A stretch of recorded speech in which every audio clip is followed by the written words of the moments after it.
Right, hello everyone. So Hereford Osteopathic Centre again. So Jamie here and Sarah, and today we're going to talk about some of the changes that continued on from the last video or the last little series. And I'll let Sarah take it away. Do you want to talk about your experiences? So what we were discussing, we've been discussing over the past probably about 4 months, I think, is that we were trying to lower my blood pressure because it's been under medication for 40 years, and more recently, within the last 6 months, the blood pressure had been going up, and my GP had said that he wanted to up my medication. However, I didn't want to up my medication, so it was a nice challenge for me to bring it down by really paying attention to it. Yeah, absolutely, yeah. And I think what's been, hopefully we talk about it, what's been really nice is that Sarah has really addressed lifestyle changes. Not that she lived a sort of outrageous party lifestyle or anything like that. I keep that quiet. Yeah, yeah. But no, I think you've genuinely made some changes. So one is diet. So Sarah's made some dietary changes, which we tried swapping some things out, didn't we? And then you've gone full on for the PK diet. Yeah. So shall I just explain a little bit of that? Basically, a couple of months ago, I said that I was going to cut out sugar, and yeah, sugar was the main thing. And I made a confessional video saying that I had eaten a big family box of Maltesers and just shoved them in my face and had gone out and bought more chocolate. A little bit of an exaggeration, but that was the sort of thing that was happening. And I made a promise to myself and to anybody who was listening that I would cut out sugar, so cut out sweets and biscuits and all those sort of rubbishy things that I was eating far too much of. And added to which that I was gaining weight, which I was really very unhappy about. Yeah. And I made a promise that I would donate them to the clinic, to Jamie, poor Jamie, to upset his diet. So I put those away on. Yes. And then I would walk more, and I would go into our gym and work on the treadmill, and report back. I reported back a week later to say that not only had I not donated chocolate and everything to Jamie, I'd actually hidden it and eaten even more, that I was walking past the gym so I didn't have to go in it, and I was feeling even worse. So Jamie did a coaching session with me. That was what really turned the corner.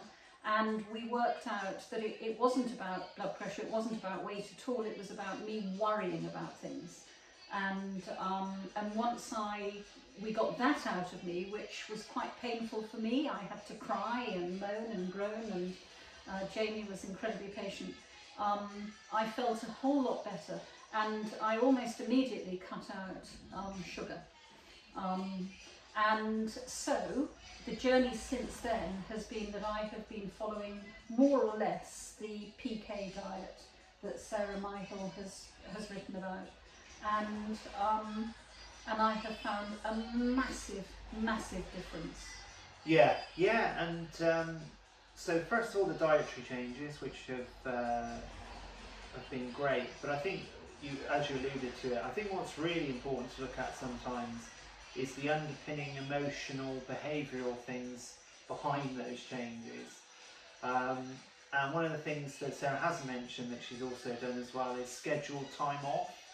And when I say scheduled, I mean scheduled in that she said, right, every 6 weeks I take time off for myself and away from work. And she's getting much better at kind of separating that. And so even those things can have a big impact and allow you to make other lifestyle changes which maybe weren't so easy before. So sometimes having someone else to bounce those kind of emotional and behavioural things off sometimes it's that sort of torch paper, isn't it, that It you is, need yeah. to kind of enable you to make those lifestyle changes that we all kind of know we should, Yeah. but don't necessarily do. Yeah, I think it's so important to have somebody that you can talk to, that you trust, and I trust Jamie implicitly, and so that seriously helped immensely. Stress for me is a massive driver. I have been stressed since probably the day I was born. Exactly. And I've run on a very, very high adrenaline load for years and years and years. And even when I came to Hereford and started this practice, I was going for it like a train. Poor Jamie came in, and I think a comment you made the other day, Jamie, was that when somebody drove into the drive, I would be out of my seat and making everybody else feel anxious, and that hopefully no longer. That's no longer there, and no, Sarah's very brave to admit that, because a lot of us aren't, to be perfectly honest, and I think maybe it's the fact that Sarah's a bit more relaxed now; she can be more aware of it. But that's down to her having some people in her life who are supporting her, family, friends, all that sort of thing.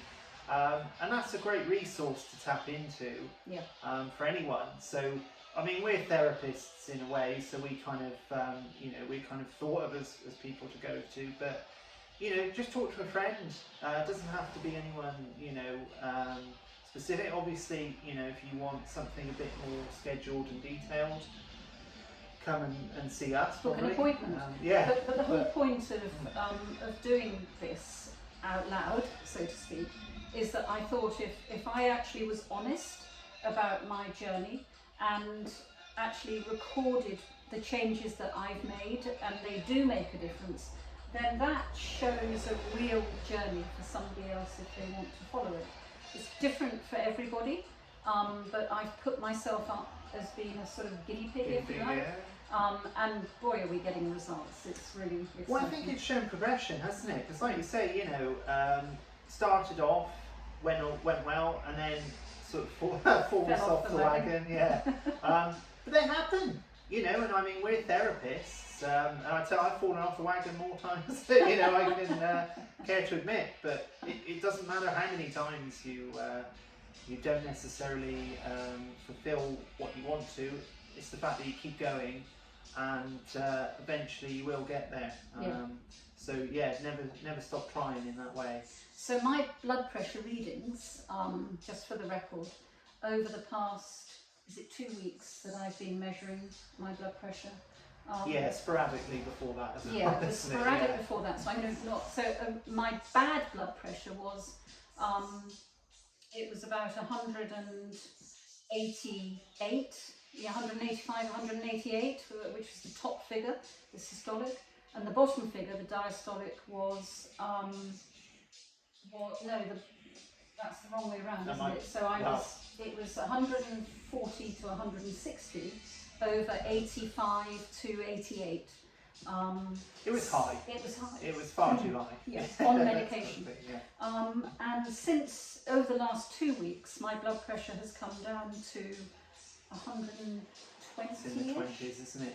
Over 70 something. I mean, it's disgraceful. The changes that have been made. Brilliant, and I look forward immensely to reporting back to my doctor when he wants to know what the readings are. And I'm now writing down every day. I take my blood pressure twice a day. What the results are, and I'll be fascinated to see what his reaction is, because after 2 or 3 months of this, I would hope that I could actually come off some of that blood pressure medication, or at least come off statins. Yeah, that's the goal, isn't it? Hopefully. So but I think again, Sarah's been very brave to show herself as kind of and the changes that she wants to make.